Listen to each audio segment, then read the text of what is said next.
I'm doctor Neeraja అండి. IUI అనేది మనము ఇన్ఫర్టిలిటీ పేషెంట్స్లో one of the treatment. IUI is nothing but intrauterine insemination. So మన ఫస్ట్ అటెంప్ట్లోనే ఐయుఐ సక్సెస్ మనం పేషెంట్స్కి చెప్పచ్చా? ఒకవేళ చెప్తే ఎలాంటి పేషెంట్స్ వాళ్ళకి మనం ఫస్ట్ ఐయుఐ సక్సెస్ వస్తుంది అని చెప్పగలము? సో యాక్చువల్గా అయితే ఐయుఐ అనేది మనము సక్సెస్ అనేది ఫస్ట్ సైకిల్లో మనము గ్యారంటీ ఇవ్వలేమండి. ఇట్ డిపెండ్స్ ఆన్ పేషెంట్ ప్రొఫైల్ని బట్టి, వాళ్ళ ప్రాబ్లమ్స్ ఎలా ఉన్నాయి, ఎవరికి మనం అడ్వైస్ చేసాము, ల్యాబ్ ఎలా ఉంది, పేషెంట్ కాంప్లియన్స్ ఎలా ఉంది. సో ఇవన్నీ డాక్టర్, ఇన్ఫర్టిలిటీ డాక్టర్, సో వాళ్ళ సెంటర్ ల్యాబ్ కండిషన్స్ ఎలా ఉన్నాయి, అవన్నీ మనం దాని మీద సక్సెస్ డిపెండ్ అవుతుంది. ఒకవేళ ఫస్ట్ సైకిల్ ఐయుఐ సక్సెస్ రావాలంటే ఈ పారామీటర్స్ మ్యాచ్ అవుతే మనం పేషెంట్కి we can guide.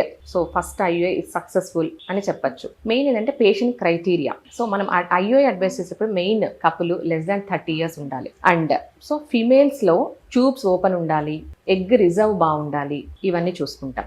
మేల్స్లో semen parameters mild కానీ border line abnormal semen parameters ఉండాలి. సివియర్ ఆలిగోఇస్టినోట్రైటోజోస్పర్మియా ఉన్న, severe oligospermia towards semen parameters అన్ని అబ్నార్మల్ ఉన్నా కూడా మనం ఐయుఐ అంతా మనం సక్సెస్ చెప్పలేము. సో ఫస్ట్ సైకిల్ ఐయుఐ జనరల్గా అయితే 12 to 15% సక్సెస్ ఉంటుంది.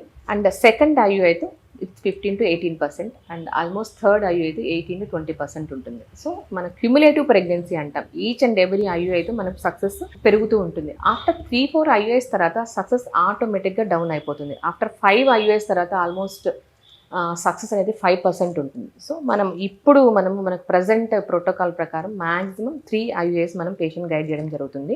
సో నేను ఆల్రెడీ చెప్పినట్టు patient criteria very very important. తర్వాత మనం పేషెంట్ ఐయుఐ ప్రోటోకాల్ స్టార్ట్ చేసేటప్పుడు జనరల్గా అయితే ఓవులేషన్ ఇండక్షన్ డ్రగ్స్ అంటాం.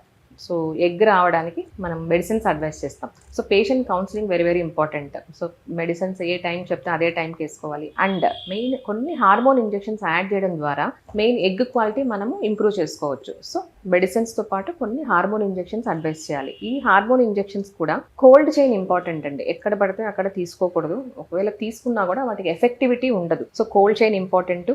డాక్టర్స్ ప్రెమిసెస్లోనే ఇంజెక్షన్ తీసుకోవడం ఇంపార్టెంట్. సో మనకు ఎగ్ ఫామ్ అయిన తర్వాత కూడా ట్రిగ్గర్ ఇంజెక్షన్ ఇస్తాం. ఆ ట్రిగ్గర్ కూడా మనకు ఆ ఇంజెక్షన్ కూడా కోల్డ్ చైన్ ఇంపార్టెంట్. సో దాన్ని బట్టే మనకు సక్సెస్ కూడా డిపెండ్ అవుతుంది. సో దీని తర్వాత మనము యాక్చువల్ డే ఆఫ్ ఐయుఐ రోజు lab conditions very very important. మనము సెమన్ శాంపుల్ ఎక్కడ కలెక్ట్ చేసుకున్నాము, ఎట్లా ప్రిపేర్ చేసాము, ఎవరు ప్రిపేర్ చేశారు, వాళ్ళకి సపరేట్గా ఐయుఐ ల్యాబ్ ఉందా, లేకపోతే in general blood sample collection రూమ్లో ఏమైనా చేశారా, అవన్నీ ఇంపార్టెంట్.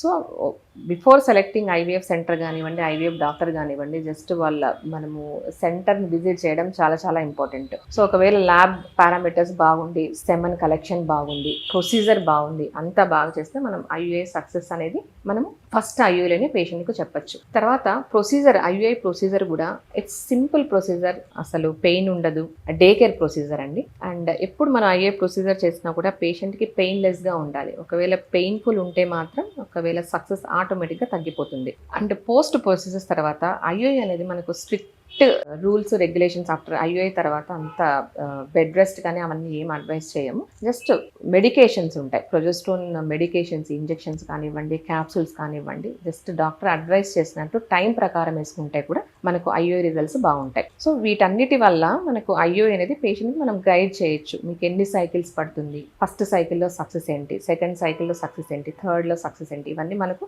పేషెంట్ గైడ్ చేయడానికి చాలా చాలా ఇంపార్టెంట్. Thank you.